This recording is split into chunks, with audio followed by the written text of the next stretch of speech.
It's funny how there's been a lot of talk about providing lately, even this notion of questioning what being a provider is and if it is even necessary. These type of topics I have already addressed several years ago before it even became such a topic now, given the date of this video. And many moons ago, I once stated, and I still go by the statement, that real men do not provide, they only share what they've worked hard for with those that care.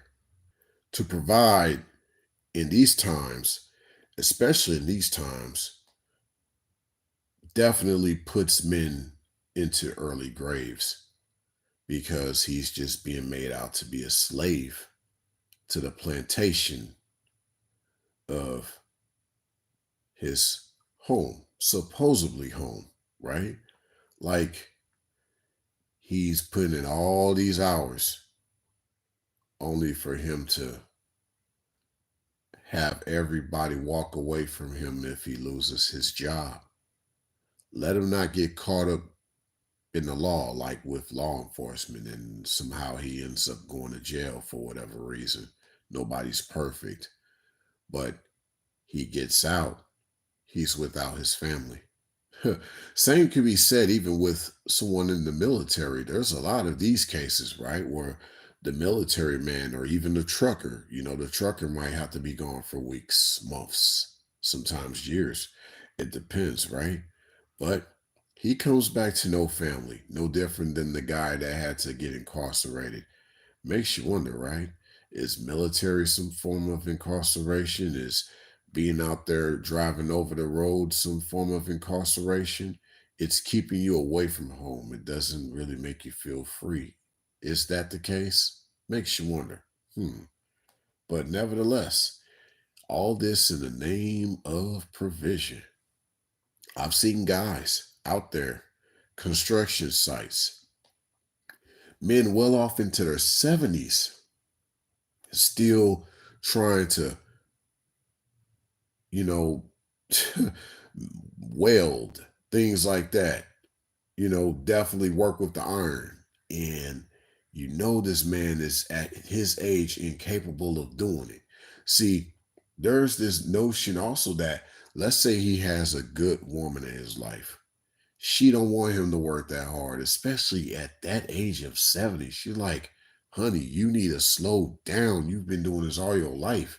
You can't do that. Like, I want to enjoy the rest of these years with you, but you keep going out there to work and you might end up like literally having cardiac arrest while you're trying to while you're trying to, rake up some leaves in the fall, like things like that. Like, because he probably came from a generation where he was used to, being on the go, go, go, go, go. I'm gonna get it in. And it's like, no, you need to chill. That's what you need to do right now, sir. But a lot of those guys come from those generations where you have to definitely provide. It's like that's why I say a man, the way he should go about in life, the way, young boys should be taught is go out there and take care of you. Make sure you're straight. The woman that wants to be in your life, she wants to be part of that straightening. She'll keep you straight while you're straightening yourself up, right? You're not straightening yourself up for her. You're not getting yourself together for her. You're doing this for you. That's how it should be. All for you. Just like in the Garden of Eden, Adam wasn't in the garden for a woman. The woman came to him. The woman came out of him, right? The manifestation. Get it? Because it's not just out of the man. A festation. It's deeper than that. It's like manna coming from heaven. This feast at the station. Like woman should be like a blessing, you know, a delicatessen type of thing. Like the way that she comes about, the way she actually feeds you, but it's in a reciprocal way. Now it's a man feeds her and she eats more than him, right? That is such a turnoff. You take a girl out to eat and she eats more than you. Come on, ladies, y'all gotta have some class. The gals that, I'm not trying to say this for all women, but look, don't eat more than a man. I don't care how hungry you are. Don't try to take to-go plates either. Like, don't eat more than that man. It's a turnoff when you eat more than a man at the dinner table. All that to say though, not to digress, but all this breaking work could just mean nothing because she won't appreciate anything that man did, even if he got injured on the job and all that for nothing. She still left you anyway, while you're pretty much having a cast from head to toe. What if you're permanently injured in some way, like you got paralyzed and she leaves you? Yeah. So you doing all this hard work for what?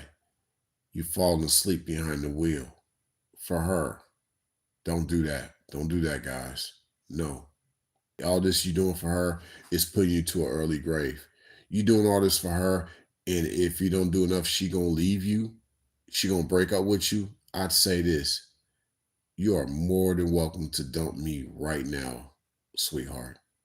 You are not worth my life. You're not worth me being put in jeopardy over anything. You're not worth all that.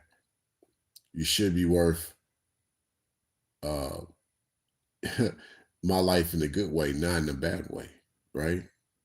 So, and you adding to me, and maybe you're making it to where I don't have to work as hard. You help me to build some things.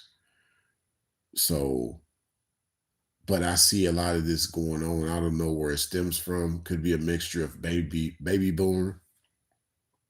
Could have started off from baby boomer all the way up to Gen X. I don't know, but this idea that a man has to work his tail off for a female that's not trying to be a real woman in his life. Even a real woman will be like, look, you don't have to do all that because I don't want you to overwork yourself. No, but that's what I'm supposed to do.